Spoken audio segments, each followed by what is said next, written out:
Howdy ho! I'm going to teach you how to make a Celtic wreath. At least how I made this one. First thing, I'm going to do a quick review on how to make a Celtic knot. I'm going to start by making a grid. The easiest one is a 3x3 grid. You want to make little diamonds in each of the squares. I do this by lines through each of the middles of each line segment. Crisscross, crisscross. And then I curve off the corners. Make it kind of pointy or pretty or however you want to do it, or screw it up, whatever you want. And then I make little boomerangs. And since this is a small grid, they overlap.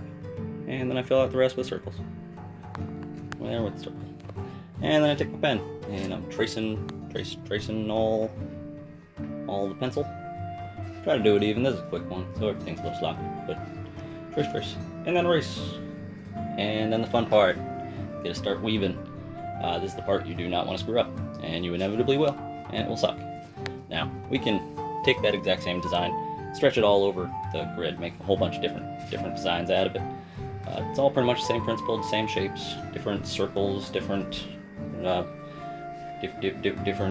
boomerangs. You find a whole bunch of different shapes within it that you can basically replicate your own Celtic knot. But when you don't use a grid, it doesn't really turn out very good. It's just kind of sloppy, uneven, and especially when you do it quick.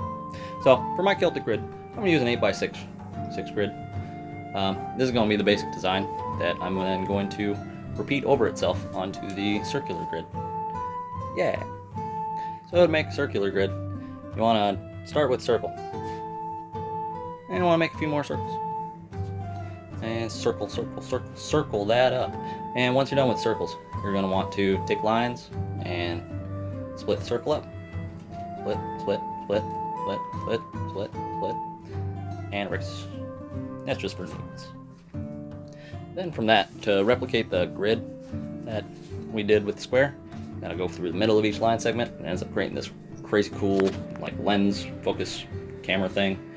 And then you gotta go back the other way around and make it into the full grid where all the weird kind of warped diamonds are.